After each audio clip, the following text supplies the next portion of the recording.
And I'd like to use this, um, could I call it a scientific or a medical approach to tackle this, to enforce on this same question so that you can handle it. They say one of the ways of treating cancer is by eliminating cancerous cells. You mentioned your efforts and doing your best. And a lot of Amazonians, members of government, would have seen that you've done your best.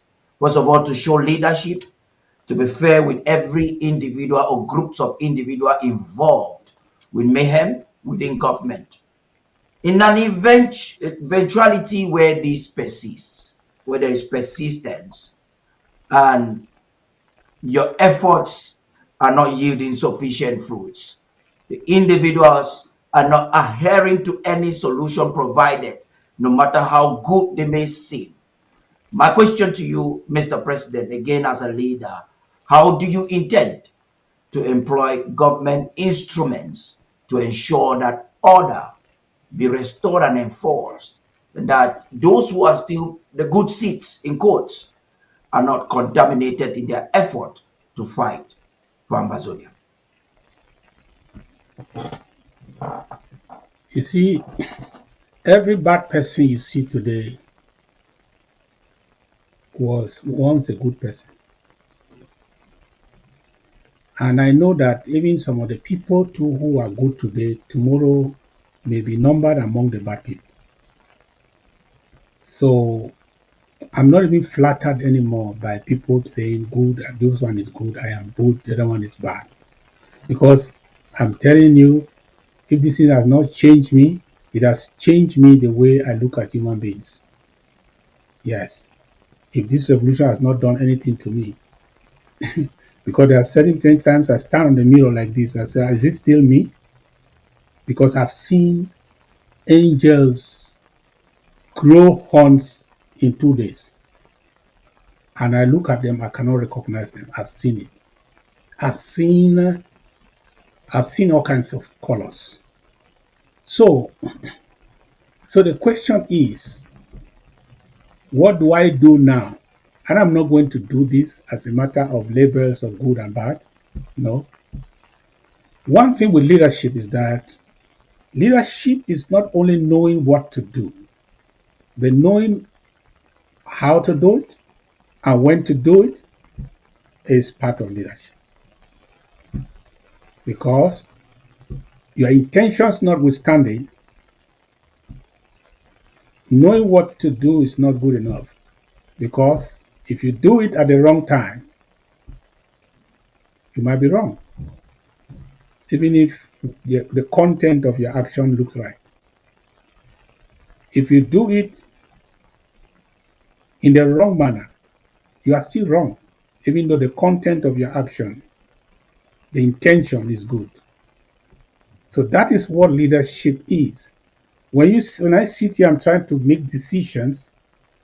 I want to be right on time. I want to be right in content. I want to be right in the manner. I want to make sure that I check the boxes. That is what put together makes good leadership. Leadership. That's it. So the problem is that the one thing too in leadership is that everybody wants to do your work, and it becomes very difficult. Yes, because that's and if you're not careful, you will not be the one doing your work. Somebody else doing it for you. Because if you take away that decision from my space, why am I a leader again?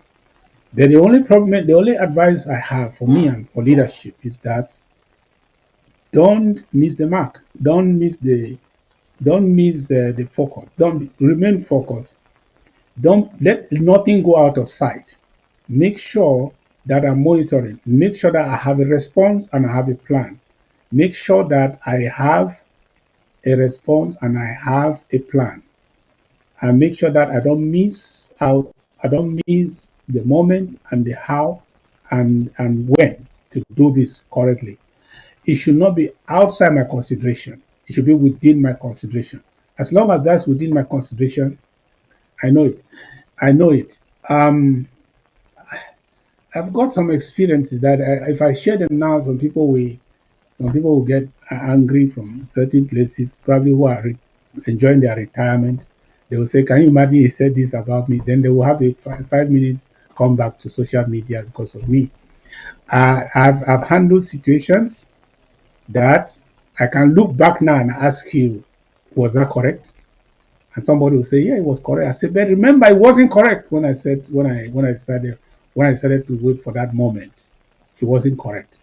Then now looking back, he said, oh, it was correct. It was correct. It was correct. There is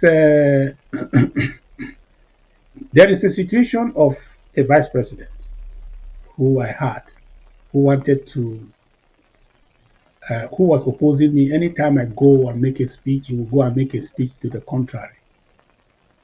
And it was behind the creation of an organization that was supposed to pull me out of government. And that organization gave me 3 months to be a president or they change their name. Everybody say, how can you, I'm feeling making a speech, the person goes and make a speech the same time. I'm talking to those who have been around for a while. I want to say that anything that there's nothing happening that has not happened at all. So, and then they asked me that, how can you do this? Like, you feel make me a speech and make another speech, saying the opposite of what you say, and so on. Do something and not come on, do something. You know, I said no. I said no. If I tell you the whole story, how and when I did it, and I ask you today, you say, I think that was correct. But I can tell you that that time I wasn't correct. I wasn't correct at all. Some people almost try to abandon, say this thing is over, just tell me we're all going away. Yeah. But I found out because there is a law. I checked the constitution. I'm not a lazy reader. I read the constitution that we still had as a draft then. I now waited and I sent the Restoration Council by then. I said, can you promulgate that into law? They did promulgate it. I knew that there were verses in that constitution which said that no vice president is elected, vice president is appointed.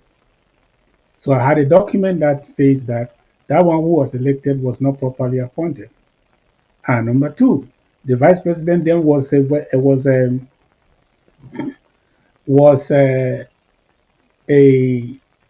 XX. I mean, the substantial vice president was an XX. But this other elected vice president was there, who was giving me headache. So I said, okay, all of us are interim because I was acting. So you two are acting. So we cannot have an acting president and a non-acting vice president. So we're acting. So both of us are acting. I know who I'm acting for. Who are you acting for? Because you're acting for an XX. So I said, so since you don't know who you're acting for, I abandoned everything. I was behaving as if I did not know. I said, okay, now the next thing is I am giving 60 days for the XX to communicate with me. I informed the whole cabinet that I want to make communicate contact with the XX. Or if within this period of time, if I don't get him, I will assume that he does not exist. So I called the chief of staff and all those people who were there. Who is the XX? This one said, no, maybe it was Cabinet to me. I said, it's a lie. Let him get in touch with me. I need to know the XX.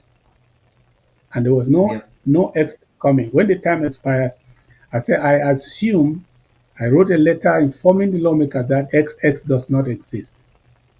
So we cannot have somebody acting for somebody who does not exist. So the vice president XX did not exist. So how can you be acting for a vice president that doesn't exist? So when I took the decision to appoint a vice president, I did not dismiss the vice president who was acting. I simply appointed the vice president who was non-existent. So the person, the so-called vice president, went to the Restoration Council and said, I was elected, I cannot be dismissed. They said, no, according to the Constitution, you were not supposed to be elected, actually. You were supposed to be appointed. And this man has the power to appoint a vice president. And we have taken judicial notice that the vice president excess does not exist. So Mr. it President, took me I months think upon I months. like. It took Yeah, me go ahead. months upon months. Today, when we look back, was I right or I was wrong? Everybody would tell me, "Oh, you were right. That was fantastic." So I did not have my eyes off the hook. I am not. I'm not confused. I cannot be so distracted as not take my eyes off the ball. I know what I am doing, and I want to get it right at least most of the time. That's just one little example. I have so many of them. So I'm telling the people around me, allow me do the job.